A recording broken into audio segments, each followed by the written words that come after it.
Total. We've got about 950 doors in our portfolio, probably about 130 million in real estate, about 1,400 to 1,500 doors that we manage. If you're investing, investors will. The podcast for all things real estate investing. Welcome back to Investor One-on-One, the podcast where we connect with the nation's top real estate investors. Today's guest is all about building with purpose. He's a Pittsburgh-based entrepreneur who co-founded CityLife Residential in 2019, growing it over 850 units and nearly 100 million in value under 5 years. He's also recognized as 40 under 40 honoree and helped CityLife to being named as one of Pittsburgh's fastest growing companies. Beyond real estate, he's focused on creating strong teams, better communities, and new opportunities. He's also helped investors through Accruity, a real estate accounting firm and a RE/MAX franchised brokerage he co-founded. Welcome, Casey Quinn. Excited to have you on, man. How you doing, brother? Good to be on, man. Excited to pour in a little bit here. Sounds good. So let's just start out with your story. How did you get into real estate and what do you focus on today? Yeah, man. Funny story. Actually, I was fired from my job, right? So kind of to make it quick, to keep it quick here for you. Back in 2018, I was a CPA by trade for a lot of years, public accountant, traveling the country, finance transformation. I was sick of traveling, was going to settle down, move to the suburbs. My first introduction into real estate was about 7 years ago. I took a CFO job, took a massive pay cut, took a CFO job at a local real estate company. Long story short, the owner and I didn't get along very well. I thought differently of how companies should be run and how culture should be and how people should be treated in general. I fought a lot. 10 months later, I got fired. Took out a $30,000 lending tree loan on a Friday, knowing Monday was going to be a bad day and likely I was about to get fired. And when I did, I asked my wife for 6 months to figure this thing out, and I was sick of working for somebody else. And we launched it May 21st, 2019, bought our first home, a $40,000 single family Section 8 rental property. And that's how it all got started. We're a little over 6 years in now in total. We've got about 950 doors in our portfolio, probably about 130 million in real estate, about 1,400 to 1,500 doors that we manage. Have an accounting company now and have a capital company where right now we're pretty much focused on acquiring companies as well as hard money lending for the most part for cash flow. That's amazing, man. That's an inspiring start. And so all of your real estate, you focus in Pittsburgh, right? Yeah, all of our real estate's in Pittsburgh, all of our doors. We do have a couple kind of high-end short-term rentals, one at the lake and a couple down in Florida, a couple investments we've done out in Scottsdale and Phoenix, but we don't manage any of those. Those are sort of, much more passive investments where we have management companies managing those. But our management company is in Pittsburgh and all of our, kind of active real estate's all in Pittsburgh. For sure. So we work with investors nationwide, and I'd want to, ask this for our investors. What makes Pittsburgh such a strong market for investors right now? Are there any trends that people are overlooking? Yeah, I mean, I think for the most part, right, for us, it was all about because we're here. We're from here. We're boots on the ground. Everyone in our entire company comes into the office every single day on the real estate side, right? It's boots on the ground management. We know our city incredibly well. I think the first, call it 100 properties that, or, 100 units, 100 properties that we bought were all in kind of 3 or 4 zip codes that we literally grew up in: 15211, 15210, 15216, 15226, right? Those zip codes are the zip codes we literally grew up in. And so that's where we started acquiring because we knew the market. I think more importantly, it's about knowing your market really well. I see people all the time go out there and try and invest in random markets and they don't actually know it. And then they're on to the next market. All of a sudden they're in 7 markets and they know nothing about any of them, right? Where we really, really know our market better than anybody there is out there, right? So that'd be number one that I believe in. But number two, with Pittsburgh in general to everybody else, it's the most affordable city in the country right now. And it has been. The average price of a sold home in general is the lowest in the country. And so that provides there's only upside, right? Like it can't go down. We can't go down because we're already at the bottom in terms of average sale price, in terms of what the market looks like. And it's a great livable city. We've got 3 professional sports teams. We got a heck of a hospital system. We're known for that. And there's a ton of tech coming into Pittsburgh, right? So we're a big city feel, but a small city, right? In the middle market. And it's a nice, safe investment. Even back in 08, 09, we didn't really take a hit. Pre-COVID, when COVID came, all that market downturn, like we didn't go crazy. We don't have huge ups like Phoenix and Florida and Dallas and some of those markets where you're seeing crazy ups and swings. We're a steady 4 to 8 to 9 to 10%, appreciation every single year in our real estate, and it's been that way for 30 years. And so the risk is really low, right? The upside's a little bit less, but the risk is a lot less, and it's super affordable. So Historically, none of the institutions have ever been here either. So that makes it nice for guys like us that are just trying to build a portfolio, right? You're entrepreneurs, your mom and pop real estate investors, if you will. I guess technically we're not really considered a mom and pop investor anymore, but forever we were, right? We started with absolutely nothing. We bought our first single family home just 5 years, almost, I guess, 6 years ago now. But yeah, man. So hopefully that helps. But yeah, come to Pittsburgh, give us a call. We'll be happy to manage for you, find you deals, do all the things. For sure. And like you said, you started from nothing. What's one early mistake that taught you a lasting lesson that you would say? Probably the biggest one that comes to my mind off the top of my head would be, I think early on we didn't get the help that we needed. We just kind of tried figuring it out, and we did, and we grew fast. Our first couple of years were really good, but after probably like year two, we ended up getting in some masterminds. The boardroom mastermind specifically at that point in time, Kent's become a great friend and mentor of mine, who runs the boardroom mastermind. But I think the first or second event we went to in the Boardroom Mastermind, we were building our company to scale, and I realized when I was there that we can't outgrow our problems.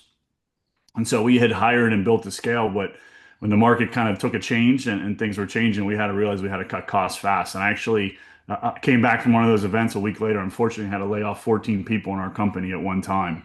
And that was probably the biggest, learning lesson along my 6 year journey as an entrepreneur around, really making sure we're dialed in, really, kind of using numbers to truly run our company, which I always have, but making sure I actually listen to the numbers and what they're telling me and realizing I can't outgrow problems, right? Like you can't just push, push, push and growth.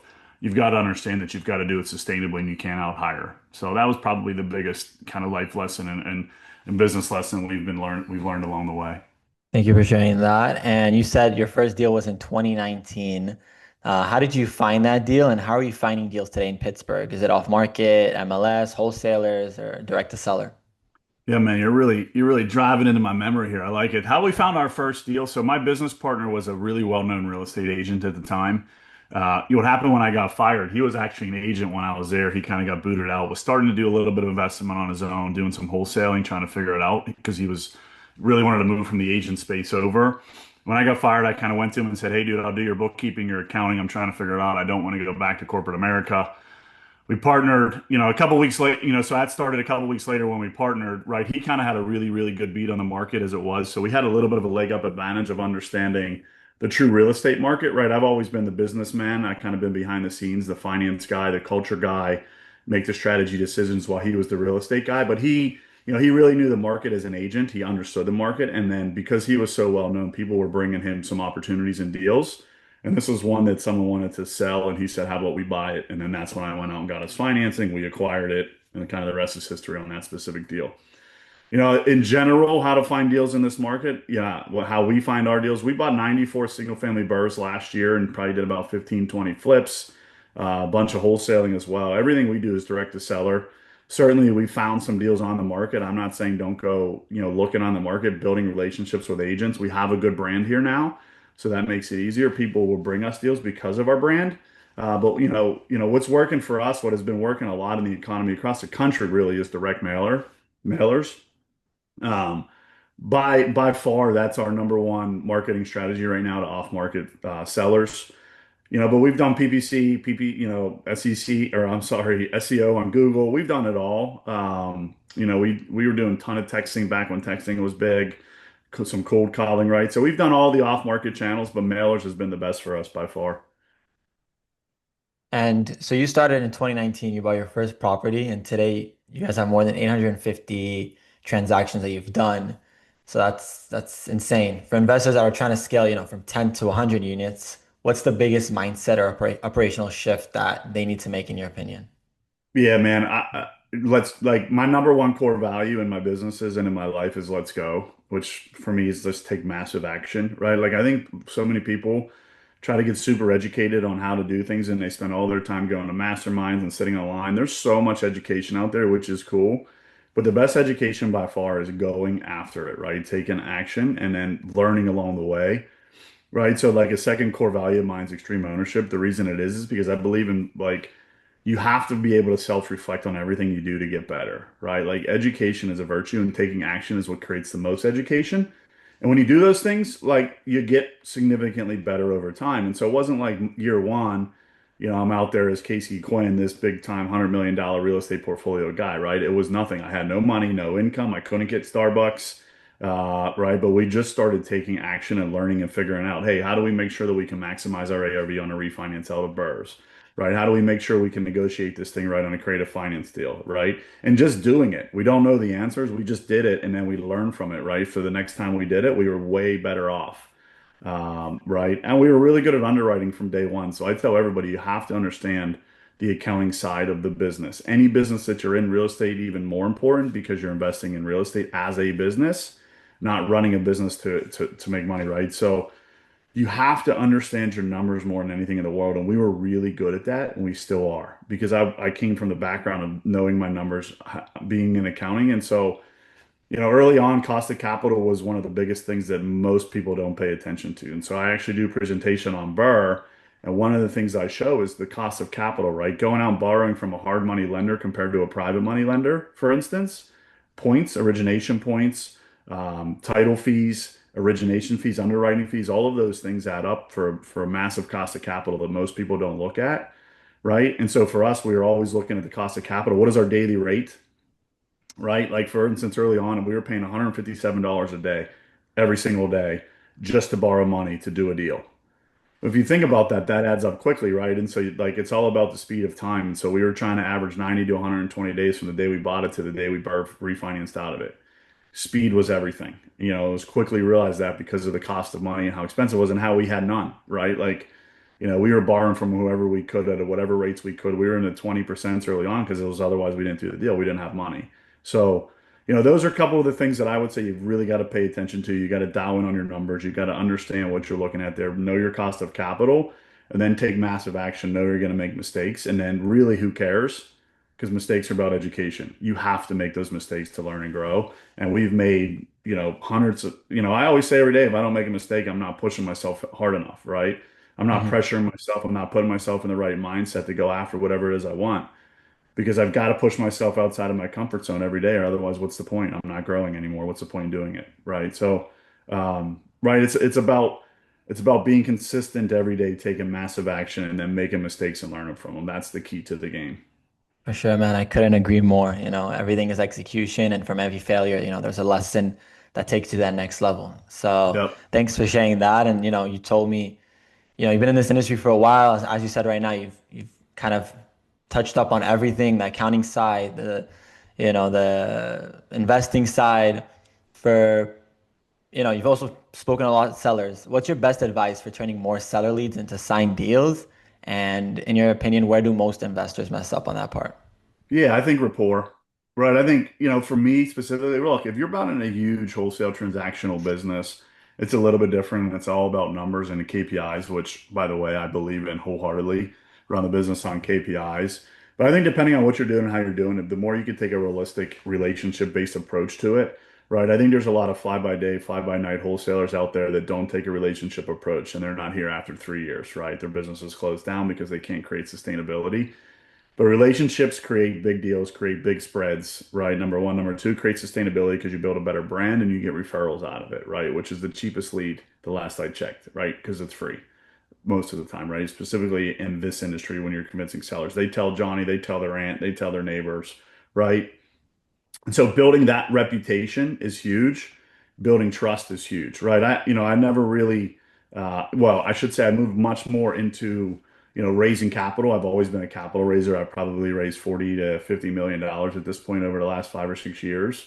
And, what I tell everybody, it's not a transactional game. It's a relationship game.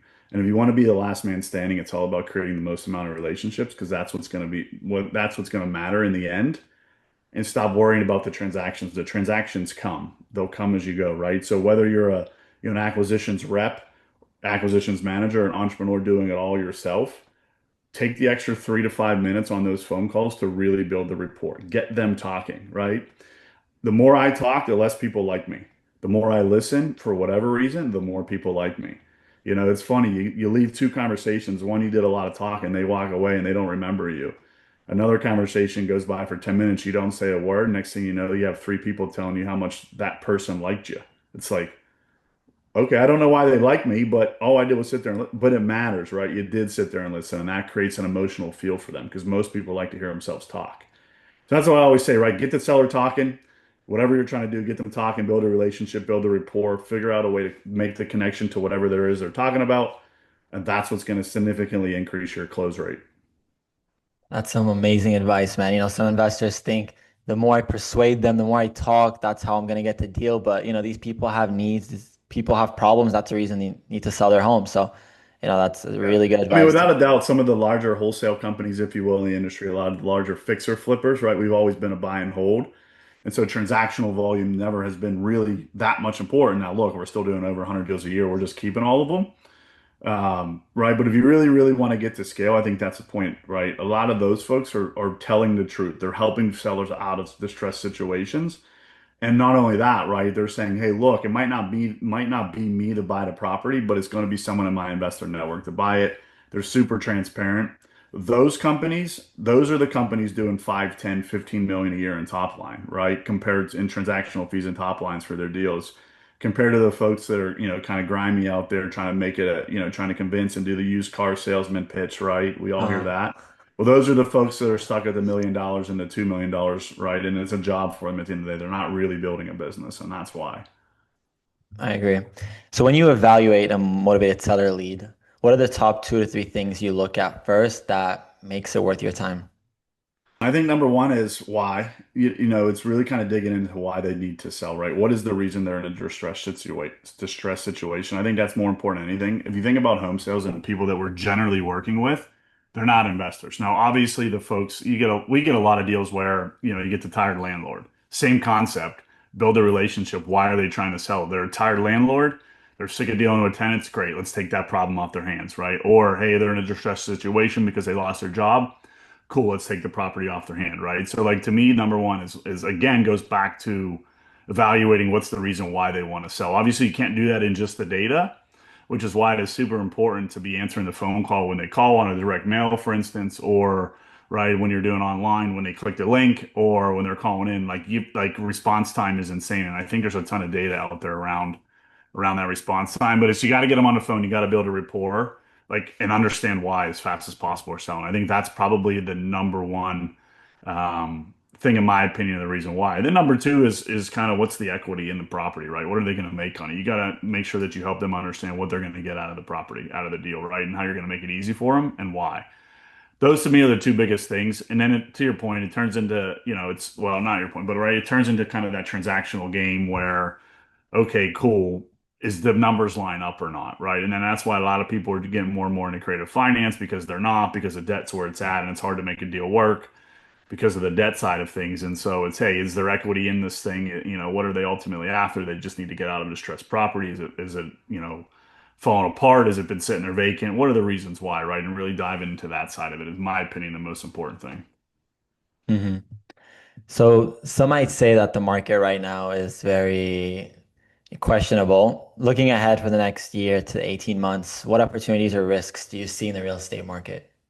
Yeah, it's a good question. I mean, I think the when people talk about that and opportunities and risks in the future market, I think we're living in the market that the next 12 to 18 months is going to be in, right? So if you haven't figured it out now, it's kind of like that same approach, right? Like there's a lot of folks out there surviving, and there's a lot of people out there that are actually surviving depending on what they had. If they've really created a bankroll, found good lenders, because we are moving, and technically, even though I think we've been in it for 12 months, it just hasn't showed it on the MLS, but we're really in a buy market, right? And so there's opportunities to be had out there, both in single family and multifamily, to be able to go buy because people need to sell their properties and they haven't sold them for a long time because they wanted X price or whatever, right? And so there's a lot of properties on the market right now across the country, depending on what market you're in. And so that creates buy side opportunities to come in to get creative or to get really good priced on from a market valuation. The market will go back up. We know that rates will eventually fall. We don't know when.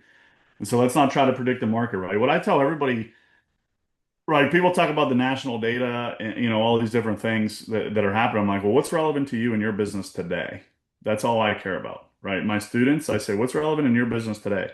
You're buying homes in 7 zip codes. Well, what's going on in those 7 zip codes? Let's not care about what's going on in Florida, Scottsdale, right? Texas, they're irrelevant. Let's not even care what's going on the other side of the river here in Pittsburgh if we're not buying there. It's totally irrelevant. Let's dive into what's actually happening in your hyper-focused market and make sure we're utilizing what that is, right? And understanding what that is and where are we going with those details and what's the opportunity there, whether it be a wholesale flip, right? Maybe neither of those are there, but they're, there's good appraisal games and so you can burr out of it, right? Or maybe there's not a lot of great deals, right? So how else are we making cash in the short term? But focus in on what it is specifically that you are doing inside of your hyper-focused market, whatever that is, and don't care about anything else because that's what the problem. People will run their data or do their numbers, run their business based on national data, and it's totally irrelevant. Or they'll join groups or go on Facebook and say, "Oh, people are there's a lot of houses on the market." Well, in the 7 zip codes I buy, and there's actually no houses on the market, right? And so just understanding what it is that you're doing in your specific market and focusing on that to me is the bigger key to the game. That's some really good tips. Um, and Casey, you've been in this industry for a while, and I'm really enjoying today's talk. Some really good stuff out there. What's one piece of timeless advice that you believe every investor should live by? I'll give two. We touched on it a ton here already, but it's take action. Right. Whatever is the highest, most important things you need to be doing, take massive action on those every single day, and then continuously reflect on what that is, what mistakes you've made, and how to course correct as fast as you can. I say in any growing business, there's nothing that's constant other than change, right? And so if you're not constantly reflecting and willing to make changes fast, you're not going to survive, right? Particularly in our industry that we're living in the time of AI and technology and how fast things are changing. If you're not willing to adapt quick and be super adaptable, you're in a lot of trouble, right? And that's what I think that I'm very good at is being able to make decisions quick, strategically based on the information that I have at my hands. And then once I get more information, knowing, hey, we've got to adjust. Certainly, as the companies get bigger, I've got bigger companies now with a lot of people. It's a little bit harder to kind of course correct and pivot because you've got to bring much more work along, right? You've got processes, you've got automations, you've got people, you've got direction, and you can't be changing that all the time for a ton of people as easy as it is one or two or three people. But you can start to put game plans in place and focus on what those game plans are. What's your 90-day goals? What's your 180-day goals? Right? What's your 5 year vision? But a lot of people say, "What is your 5 year? What is your 10 year?" I'm like, I don't care about any of those, right? We'll set something and we'll say where we're going. But like as far as building out budgets and building out forecasts, let's condense the heck out of that. Because guess what? In 12 months from now, the world could be totally different, let alone our business being totally different. So let's not worry about 5 years from now. Let's set the vision, let's go after it, but let's set 90-day goals, a 1 year forecast, and let's make sure that we're updating those because I don't care what's happening past that. It's just way too irrelevant at this point in time with how fast everything's changing. So like to me, I think that's probably the most important thing. And then willing to admit your mistakes, right? Like extreme ownership, not in a sense of owning everything and wanting to do everything, but owning it in that when you make mistakes, you've got to understand what those mistakes are and course correct on that as well. I think the biggest thing is people kind of, hang their hat on a decision that they made or something that they want because they're not willing to say that they were wrong. And so for me, it's like I'm always out there learning. Certainly getting into some rooms now for me and listening to presentations are pretty irrelevant, just because it's not on a relevant topic that I have anymore. And so I used to be infatuated with learning everything that I possibly could, right? But if this guy's over here talking specifically about this AI, it might not be relevant to me. And so therefore, I don't really want to watch it because I don't want shiny object syndrome, right? Next thing you know, I'm spending 3 days working on this stupid AI tool over here that's not irrelevant for what I'm doing in my business, right? And so just honing in on the focus, honing in on the intent of what it is that you want and what it is that you're after, what education you're going for, and being able to apply it right away. And if it's not applicable, it's a shiny object, get it on a list somewhere, right? Like, and forget about it until that time comes. So many people have shiny object syndrome. They're wanting to do a bunch of stuff. It's like, no, if you just focus in on exactly what you're doing, get really good at it, and take massive action every day, that's what's going to propel your company. Specifically to your point, like in today's economy and what we're dealing with today, it's hard, right? There's a lot of people that are out there struggling right now, specifically in real estate investment.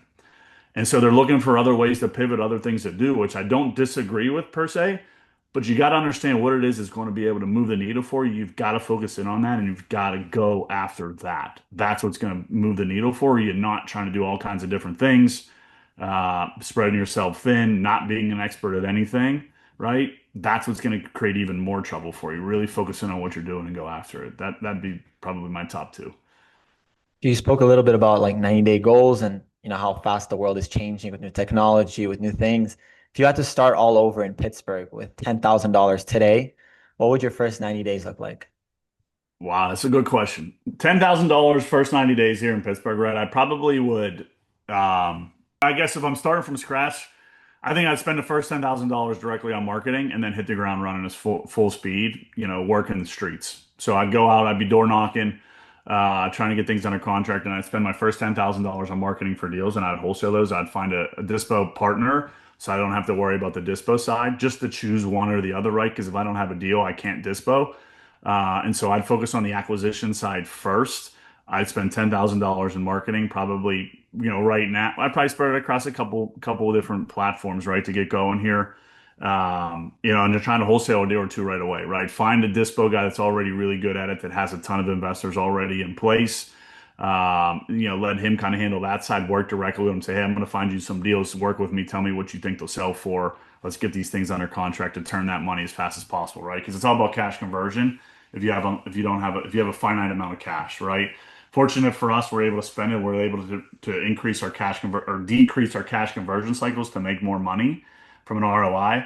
But if you have 10 grand and you have finite and you have 90 days, it's all about decreasing your cash conversion cycle, right? So how fast can I turn $10,000 into more money? The fastest way, in my opinion, by far in real estate investment is wholesaling, right? That's why a lot of people do it. That's why it's the first kind of mechanism to get into the game, right? You do one flip. Look, it's going to take longer than 90 days. You're done, right? You can't do it, right? So get into wholesale, spend it on marketing, probably PPC, right? Direct is going to be quicker, but that takes some months to build. And so I know that I'm talking in circles a little bit because it's a tough question. I never really kind of had to do that. Did it 6 years ago. We went right into Burr, but we weren't trying to make as much money as we could in the first 90 days. We were trying to build a platform, build a portfolio, build long-term sustainable wealth from day one. So it's a little bit different for us. I still believe in that as a CPA, as an accountant. It's all about long-term wealth. Haven't paid taxes in 4 years. So that quick money is definitely spending money on marketing, right, for sure.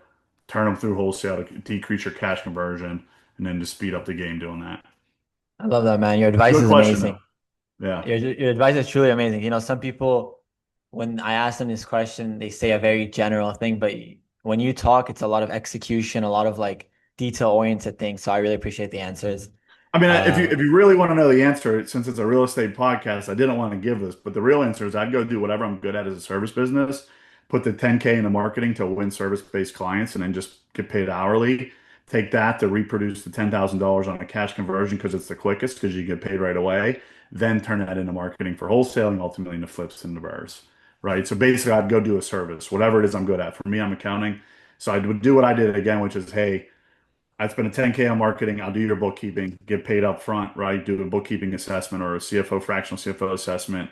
I think I could turn a 10K probably in 1 week into a $10,000 down payment on a new accounting client, right? So boom, I've got my 10 back into 10, right? And so now I'm rocking and rolling here from that standpoint. So that's probably what I really do. Then I'd get into wholesaling. But we're on a real estate podcast with real estate investors, so therefore I'd get right into wholesaling for those folks. sure. Amazing strategy.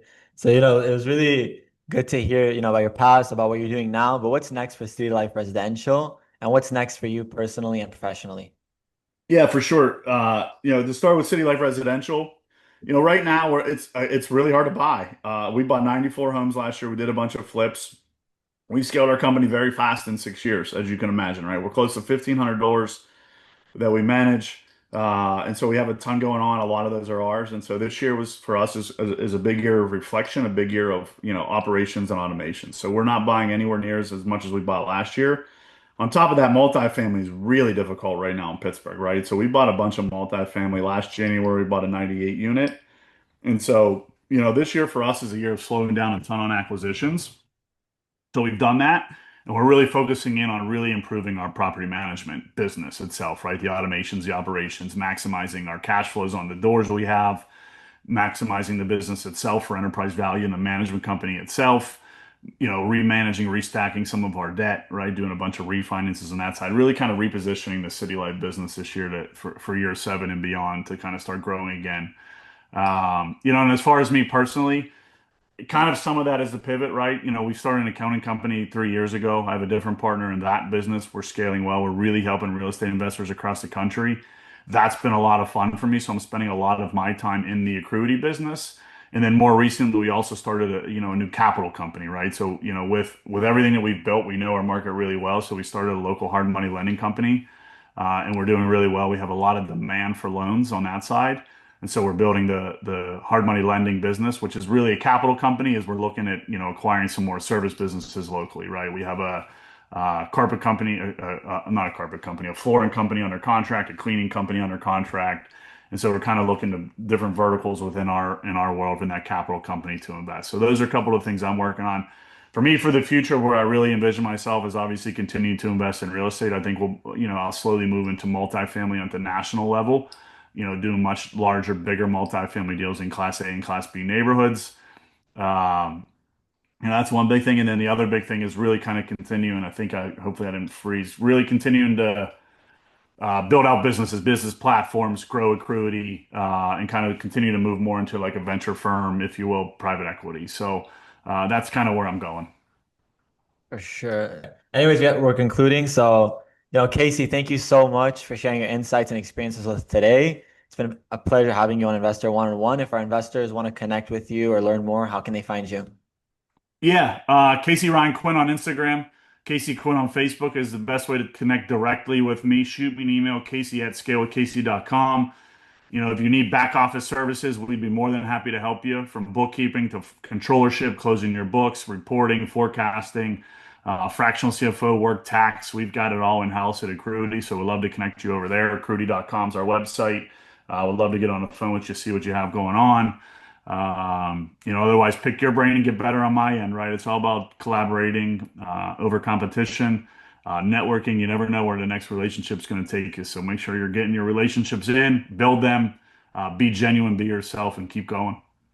Perfect. And yeah, it was nice meeting you today. And to everyone watching, thank you for tuning in. Stay connected for more interviews with the nation's top investors. Thanks, Casey.